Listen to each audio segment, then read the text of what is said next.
Hello, everyone, and welcome back to Fretworks. I wanted to kind of go over my Warrior here. Uh, I did some experimenting on this, and I am very pleased with the outcome. First off, this was originally plain white with all black hardware and the high output Jackson pickups. It's reverse headstock neck through. It's not the bolt-on neck model. And I wanted to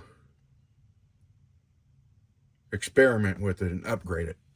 So, first thing I did, obviously, changed out the hardware, added a Floyd, got rid of the special that was on it.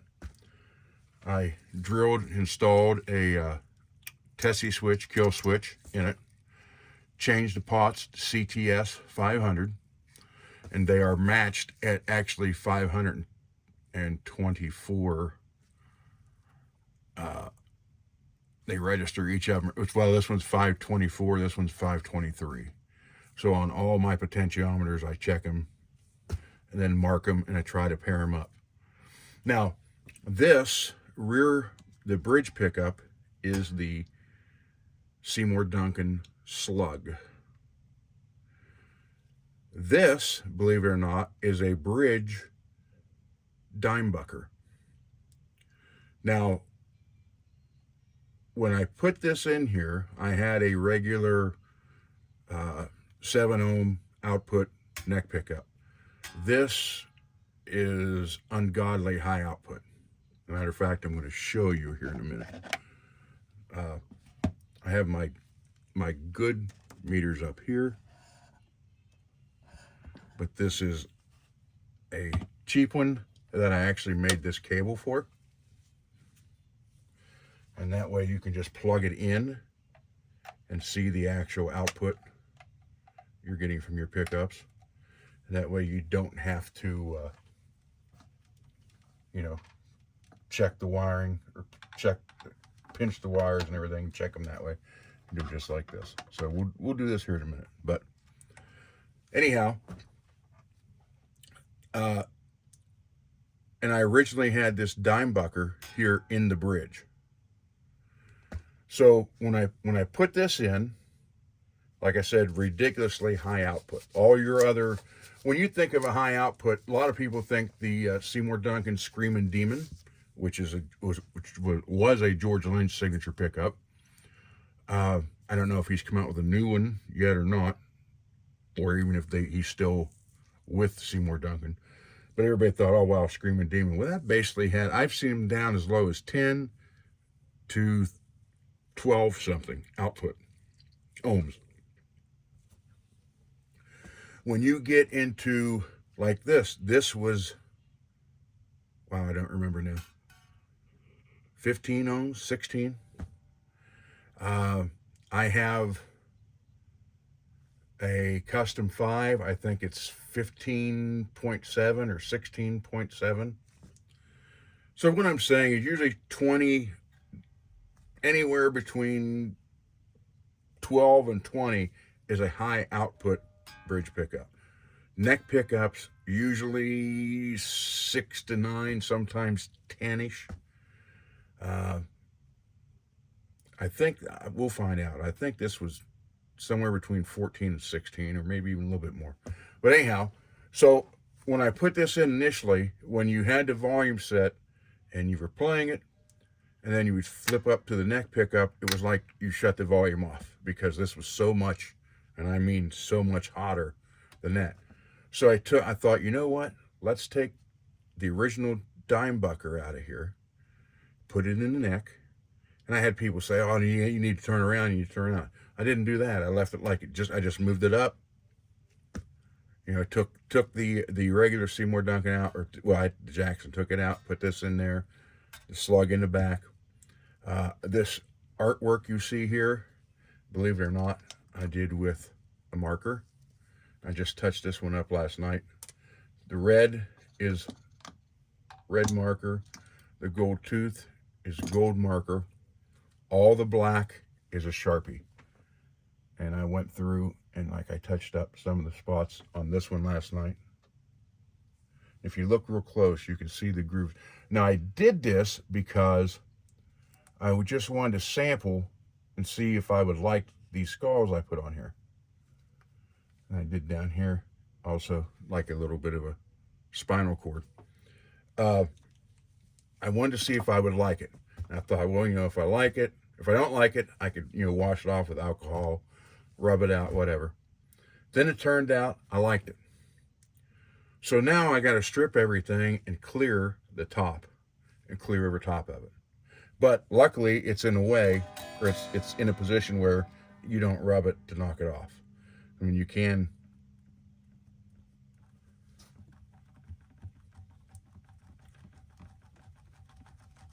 Well, you ain't gonna tell them. You can't, like I little faded it there a little bit, but like last night I had to touch up. Oh, there's a little bit of. Okay, so anyhow, you know, this was an experimental guitar. So I want to show you what the output is on this. Okay, so let's switch to the Dimebucker. I don't know if you can see this or not.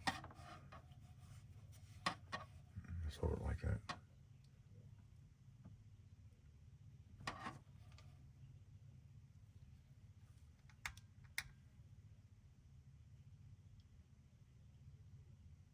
All right, so we're gonna go.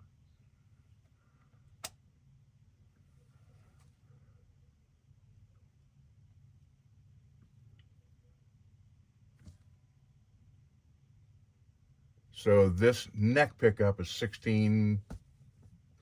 Let's just split it 16.2. Now let's go to the slug.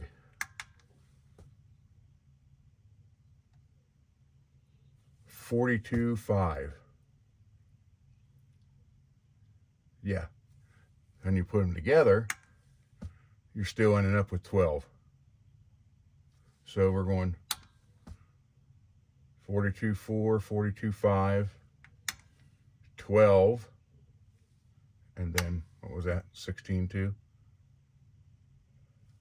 So that's what you're getting out of the neck pickup. So even though that's still, you know, more than double, where this is not the 7 or 9, it's compatible. Sounds a lot better. But yeah, slug, look at that baby. 42.4.5.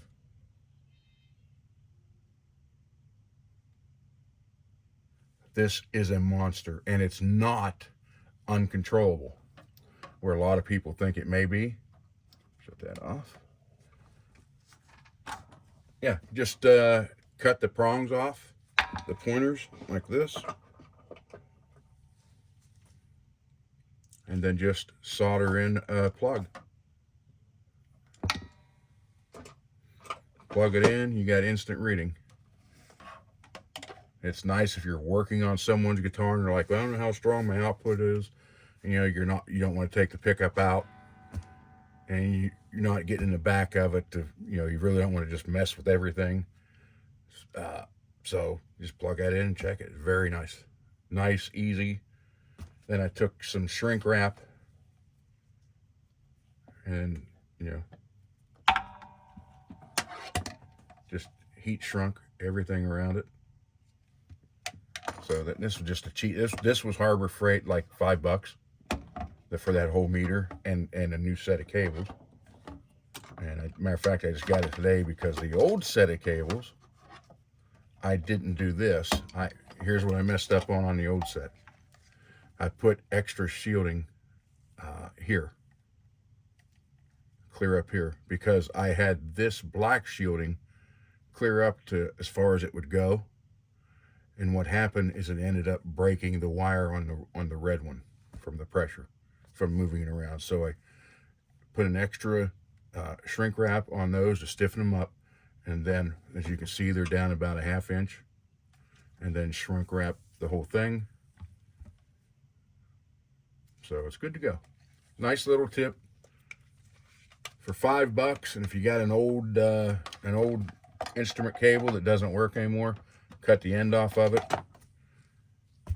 solder your positive and your negative. You got an instant way to check your pickup output. So getting back to this is just black ink marker. It's actually black Sharpie. These two right here. The gold is this. That's the silver. The gold is here, and the red blood is that. So I like it so much. Now I literally have to take all this back off, mask this off about halfway down on this black all the way around, then just clear the whole top with my the clear I use, which is Car Show Wet Super Clear, and it looks like it's constantly wet. And it's nice and thick, so I'll do that. That will protect this. I may add, I don't know, I'm thinking I may put some like blood splatter on it. And I was thinking like maybe a real fancy spider web up here and maybe down to here. You know, I'm freehand drawing this, although I did get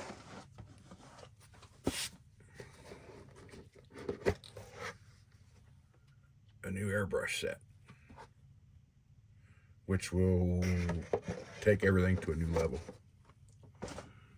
So I just want to do, you know, kind of a quick video and show you what I've done to this. This is and I initially, there's a story behind this guitar.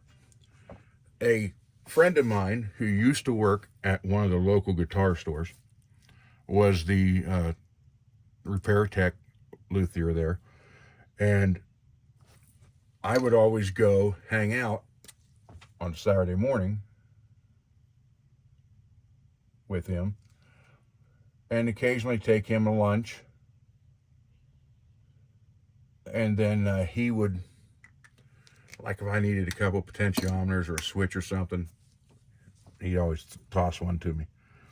So this had been sitting outside his shop door for about 3 weeks.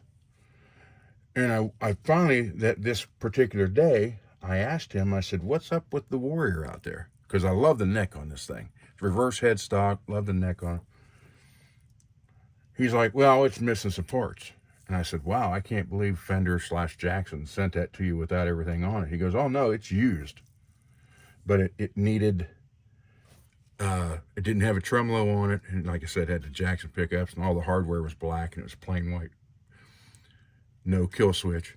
He's like, it needed the post here, and then it needed all 6 blocks and something, you know, there was 3 things. Oh, for the nut, the locking, the caps for the nut. And he's like, I got them ordered, but God knows when they're going to get here.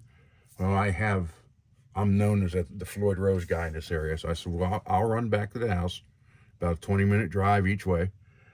I said, I'll run back, I'll get everything you need. Then when you get the stuff that comes in, just give it back to me. He's like, okay, that'll work. So I go home, I grab everything he needs, I go back out there, I give it to him, he puts it all together. And I was joking. He goes, well, it was, you know, it was a trade and it was used, but it was in excellent shape other than the parts it was missing. And I was, you know, looking for a Jackson to experiment with. And I started laughing. I said, well, I'd give maybe, I don't know, $200 for that.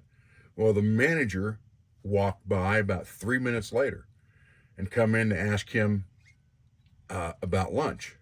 And you know, he's like, well, Ron just brought me lunch, so I'm not going anywhere. And then he happened to see this on the bench. He goes, oh, you got that done? And he said, yeah, it's done. And I looked over, I said, hey, I said, Roger, I don't know, I'd give you $200 for that. And he laughed and walked away. And me and my buddy started laughing. He hung it up on the wall in his office, in his shop area. About 15 minutes go by. The manager comes back in and goes, all right, Ron, $200, it's yours. He said, but, and they told him, and I gave him the parts to get it going. He goes, well, if you're buying it, I'm not going to replace your parts. And I said, $200, seriously? He's like, yeah. I said, okay. So I went out and gave him $200 and come home with it. So I only had $200 in it. I got more in these two pickups than I had in the entire guitar. You know, that was, I forget what the switch cost, $18. 200 for the Floyd, you know, new 3-way switch there. This I think was 149 for that pickup, and then this one was 109.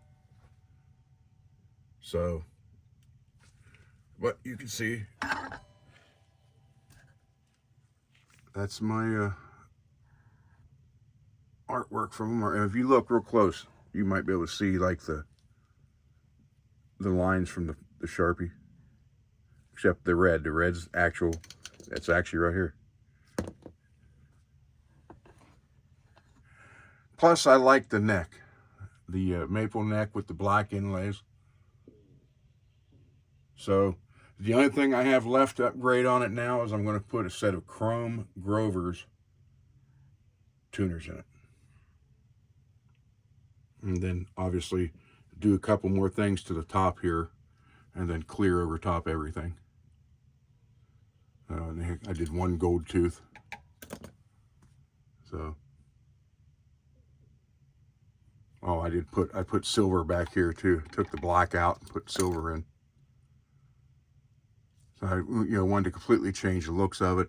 And everybody's like, why don't you put the kill switch on here? Because I was like, I'm already right there playing, and just right there. To me, that was natural. And believe it or not, this is the first guitar that I have with a kill switch, although I do have another kill switch up there to put in it. So, got some airbrush paints up there now to the left. So, we're good to go. All right, thanks for watching, and I'll be seeing you this week on the Johnny Bean TV show.